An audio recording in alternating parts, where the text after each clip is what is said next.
Na sequência eu tirei esse para logo a marca do fã clube, certo? É uma forma também de 30 anos do fã clube.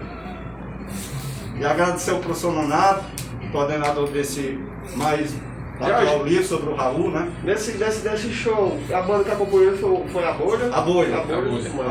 A Bolha? O Raul estava tão ansioso, quando entrou no camarim, ele disse, como é que tá o público aí desse tal, gritando seu nome. Aí ele entra no palco sem camisa.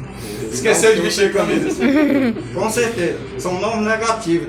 Tem ele com a Leiroca, tem ele com o Erasmo, tem ele sentado no camarim autografando.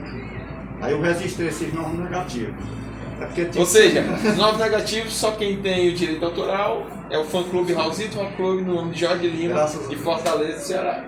E as três ressaltadores do homem sabem disso através daqui. Certo? Então, pessoal, obrigado por. Eu fui num evento dele, ela foi também. Eles disseram que esse ano homenagear o Raul através do livro.